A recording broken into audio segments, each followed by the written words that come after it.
Hello and welcome to Snow Chat Podcast with ESF UK. We've travelled to the wonderful resort of Alpe d'Huez and we've caught up at last with Simon Cook, aka Cookie, a British skiing instructor with ESF for many years in resort, and we're going to have a quick chat with him on this podcast. So hello Simon, hello Cookie. Hey, thanks for having me. Good.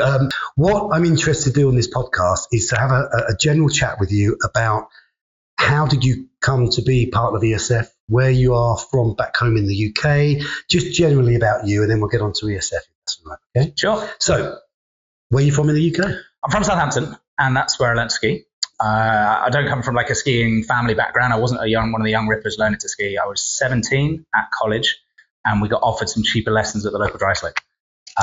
Where's the local dry slope? Southampton. It's at the main sports centre thing. They've got a huge astroturf, running tracks, bike tracks, all that stuff, and there's a really good dry slope just there. Good. Lessons were cool, really started enjoying it, joined the local club and started getting into it. Still never been on a ski holiday. How old were you then? 17. 17. Yeah, so I was studying outdoor sports, travel and tourism stuff at college. So I'd already sports, I could skateboard, I could skate, so skiing just kind of made sense. And I learned to do freestyle. I learned to backflip before I'd been on snow on the local dry slope. And I could grind, I could jump and all that stuff.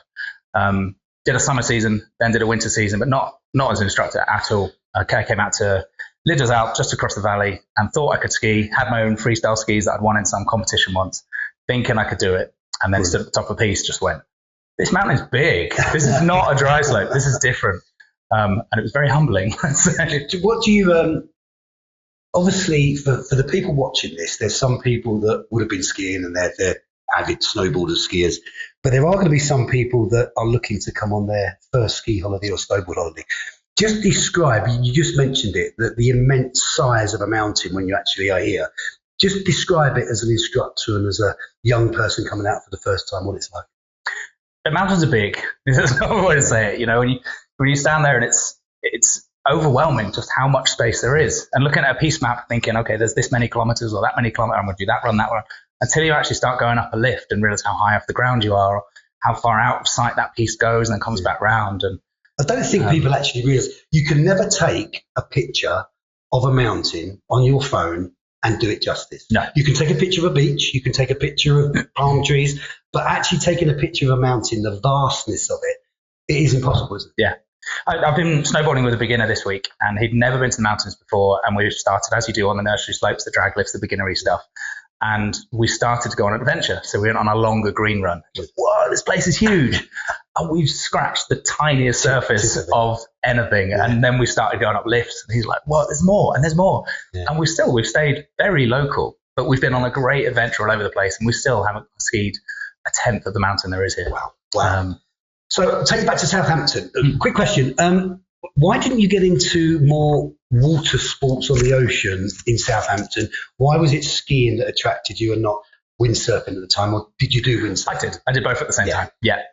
Sailing in the summer, windsurfing in the summer, skiing in the winter. It started when I was 16, 17 at college, and we got given lessons in various different sports. Learned to sail, learned to windsurf, and that is my summer career, is windsurf coaching. My winter, my winter's here. Like, it's a nice balance of two halves. Brilliant. Permanently tan, really. From here down. And panda eyes most of the season. So that's a little bit about you. That's good. So when did you think, I'm going to come out to the mountains, I'm going to learn to be an instructor? And what made you choose the process of the French process of learning? So I did 9 seasons working a variety of jobs, operations, hospitality, in local bars, restaurants, all kinds of different stuff, and loved it. It was going well. And then I ended up in Flame, another ski resort in France. Great skiing, Grand Massive, really good ski area. And I was working quite closely with the ski school at the time, bringing them clients and organising. So I was running the reps service over there, and became good friends with the director of the ski school there. And I helped out a little bit of these freestyle evenings that they're running in the village. He saw me helping out some kids on some freestyle stuff, saw that I was enjoying it and actually I could do the thing myself, but I actually enjoyed teaching people. And he basically said, come back next year and work for me. Not qualified. I worked in the garden, the Chalet des Enfants, the kids' club areas, in snowboard boots, walking up and down, helping out under 3 years old, whilst training every afternoon to be an instructor. So I had to learn to race, had to get the speed up and understand what skiing really was, because I thought I could ski. I'm 9 seasons in, I can ski everywhere. Put me in a race gate, not a clue. I couldn't do it at all.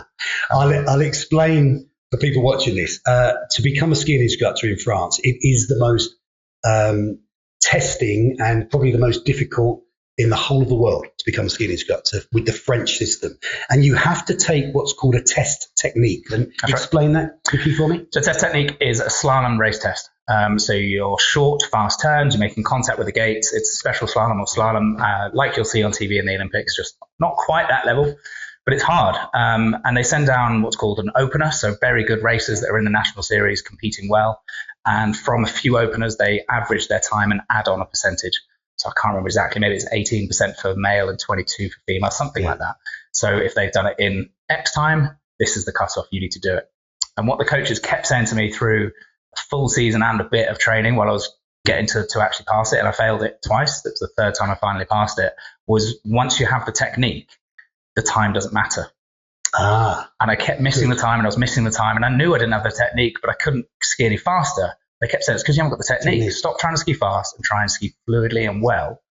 And sure enough, by missing it by not hundredths of a second, which is usually where it's a pass-fail quite close, I was missing it by 3, 4, 5 seconds. Wow. And then when I passed, it was by 3.5 seconds. So it was just a technique that got you the extra second. Something clicked, and it was fluid, it was smooth, it was powerful, and each turn gave me speed into the next one. I didn't try and get speed.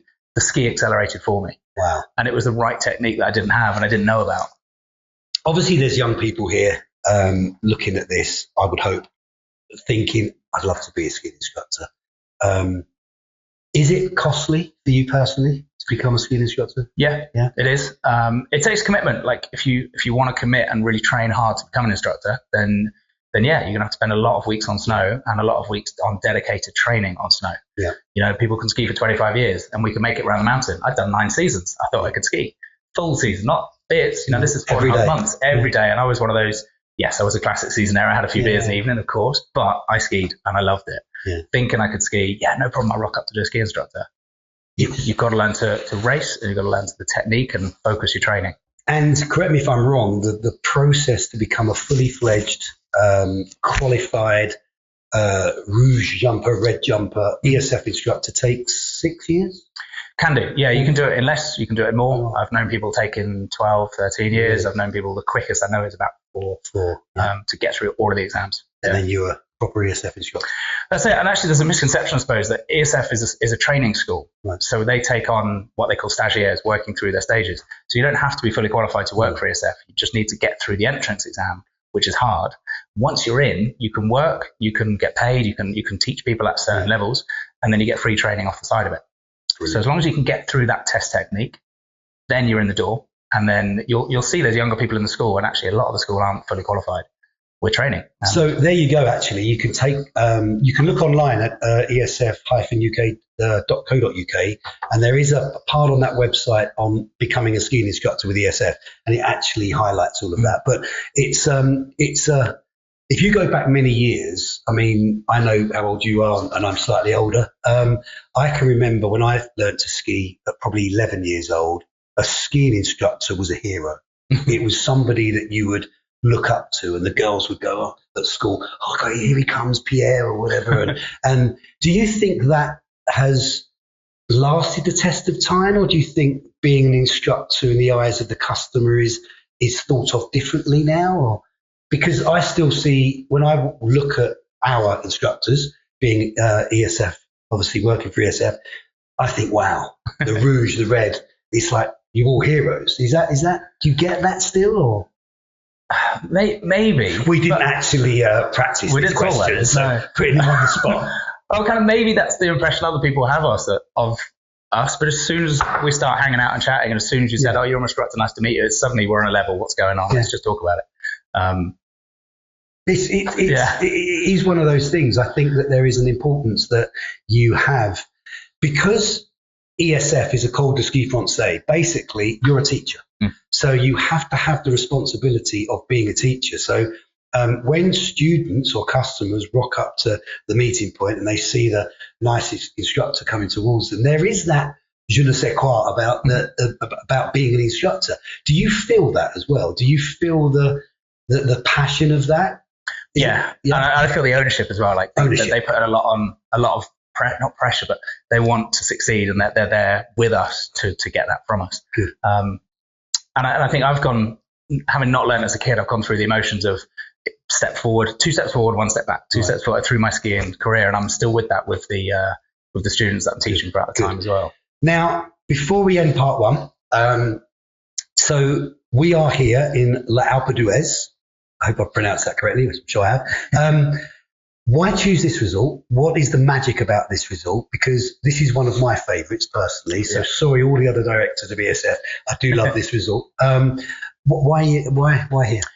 I actually came here because I needed to do some exams. I hadn't finished my diploma when I got here, and I knew that where the stad, the racing stadium here, hosts one of the exams I had to do, the Euro test, which is one of the other tests after test technique. It's another racing exam on giant slalom. And I knew that if I worked for the school, I already had my entrance exam. I could work for the school here and I'd get training on the right stad by the right people that know that this is where it's going to be hosted. Good.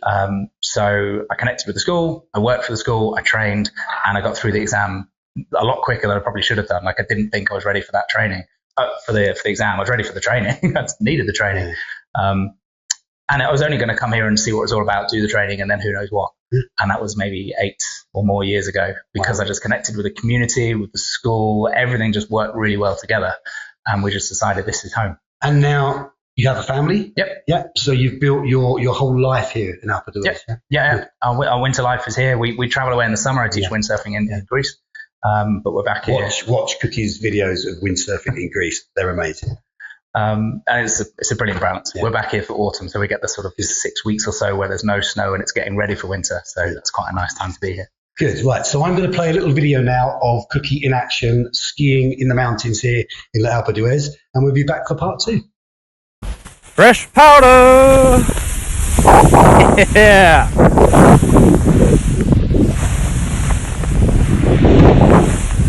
Yo!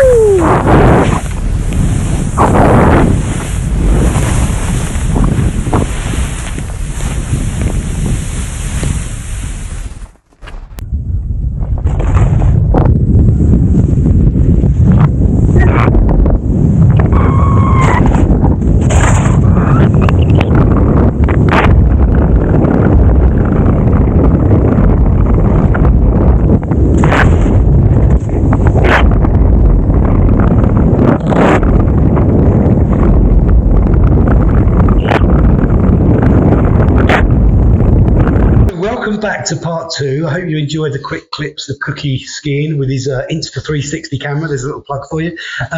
So we want to get on in part 2 to talk about ESF. This is why we're here, and the team we've got in La Alpe d'Huez. So talk to me about the team. How many monitors or instructors, what their characters are like, what sort of mix between boys and girls, men and women, etc. So talk to me about the team here.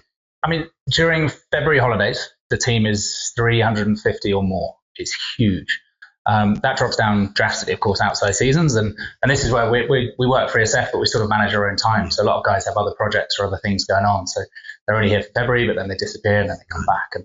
And then there's the core, maybe 120 or so of us. Actually, not 100% sure of the numbers, but it feels like about 120. And that's through from December now, where we are in December, right the way through to the end of mid-April? Mid-April, end of April, 20-something, And it's 3 bases within Alpe d'Huez. So there's Club Med, which is huge. There's 1,000 and something clients there.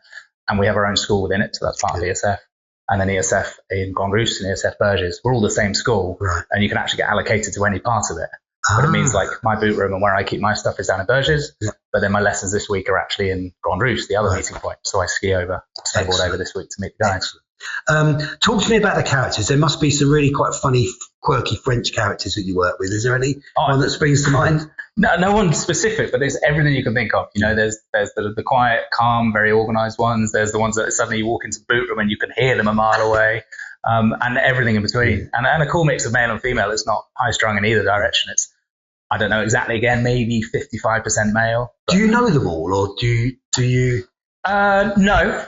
There's too many to know them all, but in the same boot room, because the same 30, 40 of us are always in at roughly the same time each day, then I know those guys. Good. And there's a certain few, like in a 300 strong anything, you'll be friends with a bunch of them. Others you'll know who they are, but you maybe haven't had much of a conversation with. And the longer I stay here, the more I'll get allocated different sessions together. So through the season, I'll get allocated group ski school lessons.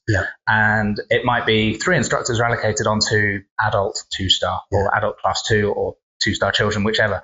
So you got 3 or 4 instructors with 25, 30 people. Yeah. We then split into different groups, but it might be, Mark, I need you to switch. I've got one, your group's slightly higher than me, and we'll switch one, or I've got one slightly lower and we'll switch that way. Yeah. So you do get to know the instructors because of weeks that you've worked with them or near them. And with the clientele, with our customers per se, is where you just said you can switch. Do you have that knowledge and understanding and the authority that if somebody's falling behind, do you then find another instructor that may be in a class lower and you switch them down? Yeah, absolutely. Because I think most people, when they book their lessons, hopefully with ESF, obviously, it's a bit nerve-wracking knowing what level you actually are. The British always seem to go up a level. We all think we're better skiers than we actually are, which is a trait of ours. But do you spot that straight away and move people around? Yeah.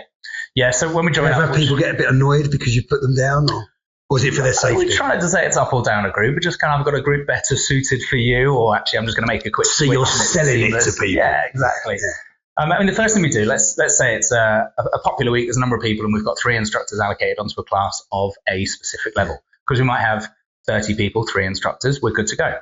We're not going to ski as 30, clearly. Yeah. But we'll go for a little ski just to get to know everyone, just for the first 10, 20 minutes, a little piece or two.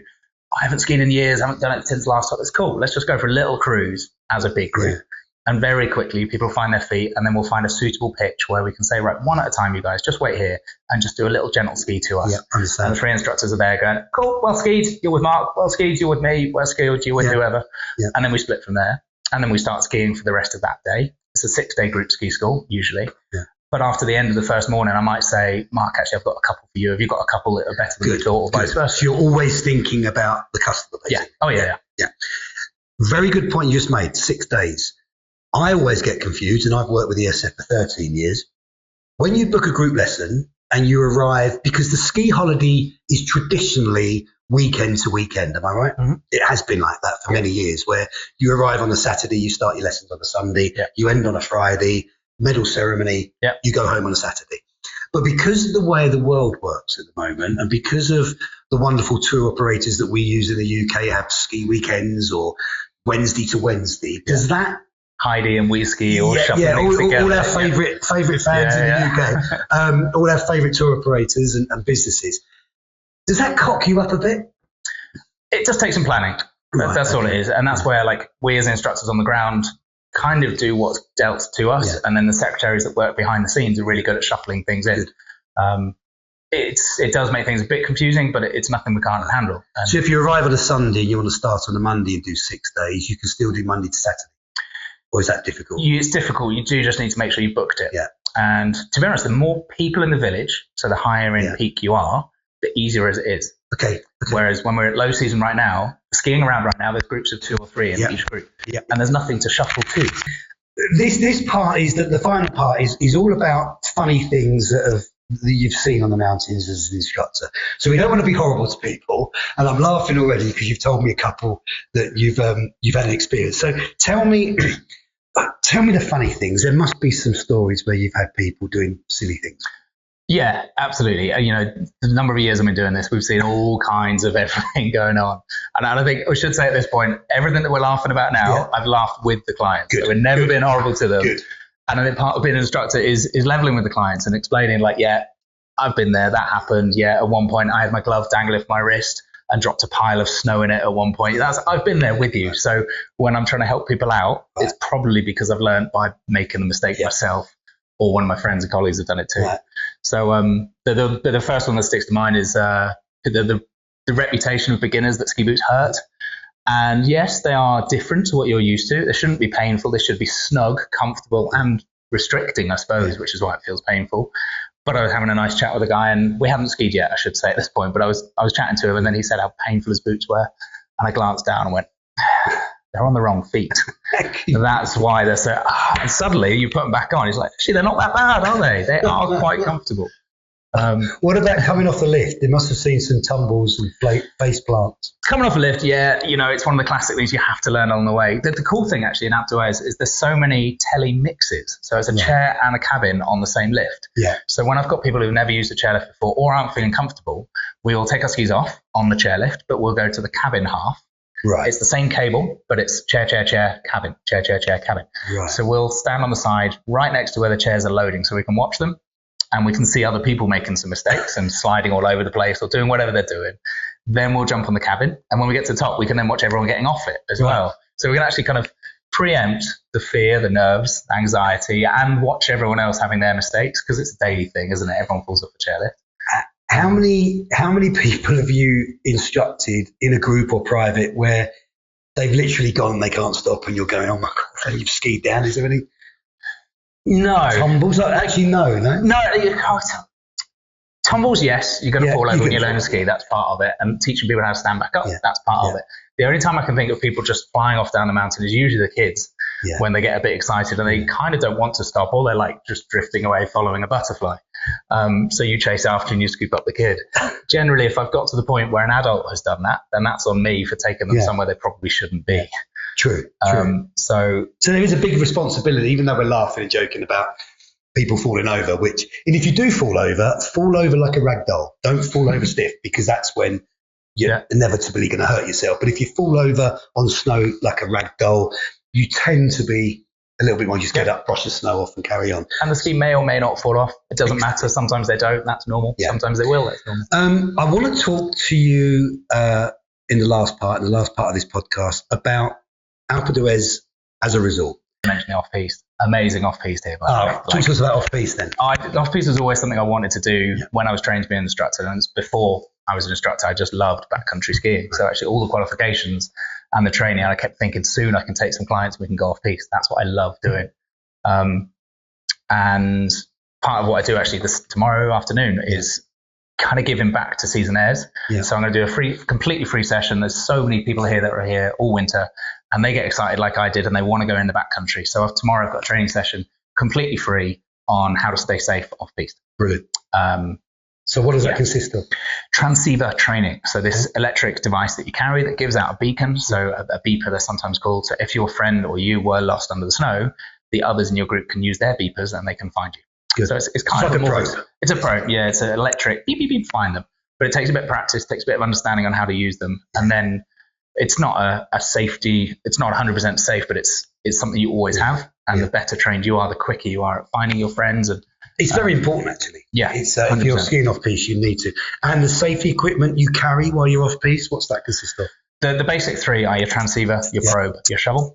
And then the guides like myself, when we're taking people off-piste, we carry extra safety equipment, extra radios or extra emergency equipment just in case. Good. And that is part of booking an instructor. When people book me, whether or not they know that they want to go off-piste, I might be with them for 4 or 5 days and I start dropping it in that it's not as scary as an extreme as it could be. It's definitely not as dangerous as people think it is. Do you need certain skis to ski off-piste? It definitely helps. It's not essential, but it definitely helps. The guy that I was with this week, our plan wasn't to ski off-piste. Right. We started on a piste. We were doing some carving, some general skills. And then I started dropping in, maybe you fancy an adventure. The snow's good. Then it snowed overnight. I sent him a quick message like, tomorrow, go to the shop, ask for this sort of ski. So the skis are measured on their waist. Everyone measures length. You mentioned 160, whatever it may be. But the waist of the ski, 90 minimum. That's 90 millimeters minimum. More like 100 to 110, the waist under your foot. Gives you the float, makes it so much easier to ski. Right, and you've bounce, don't you, properly? Sort of, yeah. Bounce, pedal, step, there's different things. And actually the cool thing about off-piste is it depends on the type of snow you're in. Of course. Every few turns might be different. If it's a fresh powder run, if it's a tracked out crud, if it's got a layer, if it's bumpy, there's so many different variables that need to come in. Yeah. So at a time, yes, you may bounce. Right. Don't take that as that's how you ski off-piste. Ignore that. He's the instructor, I'm not. Final part. This resort, it's a wonderful place. If you are coming, last part is for people that are watching this that want to go skiing, want to have their first week holiday, come to Alpe d'Huez, but one of your party says, I don't like skiing, I'm going to be, it's not for me. Tell people watching this, what is there to do apart from skiing on the slopes? Alpe d'Huez, or not just Alpe d'Huez, all these different resorts are mini little towns, cities. They've got loads of other stuff going on. Most of them have some sort of a sports centre if you're just looking to do something that's non-snow related. Massive sports centre here. It's got a soft play for under 5-year-olds. Wow. Become very very known for that one just now at the moment. Squash courts, ping pong, climbing. There's like a high rope assault course. There's an ice rink just outside the sports centre. Swimming pool, 2 swimming pools in the village just here. Or 2 public ones, plus half the hotels. I've been in the swimming pool here, actually, one of the swimming pools. And a funny story. It's supposed to be his funny stories, but I'll tell you a funny story. We were here last year, a friend of mine, and if you haven't got your own swimming, you can't swim in the swimming pool with swimming shorts. You have to have Speedo style trunks. And I didn't have any. So you can buy in a bowl, you can buy new Speedos, swimming trunks, which my friend bought for about €12. But you can also hire someone else's swimming trunks. And I didn't want to pay €12. So I hired for €6 a used pair of swimming trunks, and you can do that, can't you? And it's sanitary. Obviously, they're clean. They're clean. Yeah. It's hygiene reasons you can't wear shorts, but you can rent someone else's pants. So when you come to here to Outdoors and you want to go swimming, it's a lovely outdoor swimming pool, but bring swimming trunks. Don't bring your swimming shorts. You're not allowed, but it's fascinating. Yeah. They're from a vending machine, aren't they? You can buy your Mars bar, or you can buy your Speedos. And then you go to the bar and have a drink afterwards. It's a weird setup, and it's great. So you can come to Outdoors with not being a skier or snowboarder, but talk to me about the activities on the slope finally, like you mentioned off-camera snowshoeing, etc. What other things can you do? Yeah, like non-skiing on snow activities, snowshoeing adventures. And this is all ESF put this on? Yeah. Snowshoeing, there's loads of really nice little gentle walks or more extreme walks, depending on what you want to do. There's dog sledging. So 6 or 8 dogs out on the sledge in front of you. You've got someone controlling it, and then 2 of you sit on the sledge and go on a nice little tour. Cross-country skiing. It's not as crazy. No, Brits don't do it much. There's definitely a core few that do, but there's some really nice gentle cross-country skiing, small skis, Nordic skiing, very thin and grippy. When you pull back against them, they grip the snow a little bit. Have to be fit to do that? It helps, but it's not necessary. Really? It's just a different bit of coordination. It's like going for a bit of a walk, and then, the further you go or the more elevation, then yes, of course. And what if you want to be a skier sniper? Can you do biathlon here? Yep. Yeah, they've got a training area, so you do a little bit of cross country, then you stop and you shoot the. What's that like? It's good fun. It's harder than it looks. Yeah, and imagine. When they're training here, they're a certain distance from where the shoot is to the target, but they shoot to the target. And then when you see them on telly, you realise that it's miles further than what you're training on. It's really hard. Correct me if I'm wrong, but when you are doing biathlon and you're Nordic skiing power, and then you have to slow your heart rate down so you're not. That's the skill. You just ran however far you just ran, and then you've got to stop and be very calm. Like it's difficult. It's a very difficult thing, isn't it? If you can do the shooting, actually, not on the tracks. There are laser machines you can practice. Yeah, that's right. That's good. They get through the school. You book it all up and go. Again, everything is bookable with ESF, which is tremendous. And one of the reasons. Talk to us about Sneaglies. Sledging, basically, for adults and kids, but it's not walk up and go down a little slope. You go to the top of one of the main lifts, and then they connect these sledges together, and your legs go just around the person in front of you, and then the guy in the front's doing the steering, and you go a long, I think it's 2.5-3 kilometer green piste, all in this little windy snake. It's really good fun.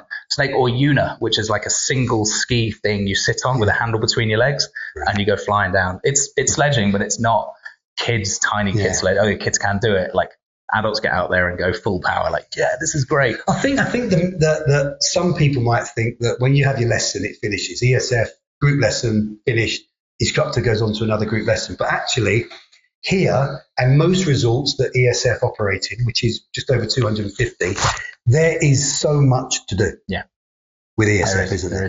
Which is tremendous, really. Yeah, paragliding, more on snow. Yeah, you can go flying up here. So a qualified, experienced pilot on the back, you're on the front. Huge parachute thing. That's not ESF bookable, but ESF will help you find that. Yes, everything's affiliated together and connected together, and some of the instructors are also the pilots. Yeah. It's not strictly an ESF thing, but it's all kind of the community works together to make things fun. Brilliant. So it's been a long time coming, this, and I've come all the way from the UK just to see this man, who's a friend of mine anyway. So I Cookie, thanks ever so much for being here and allowing me to have a chat on camera. And hopefully a lot of people watch this and they'll get an insight into you as an instructor with ESF in outdoors. So thank you very much. Not at all. It's been a pleasure. Let's go skiing tomorrow. We will do.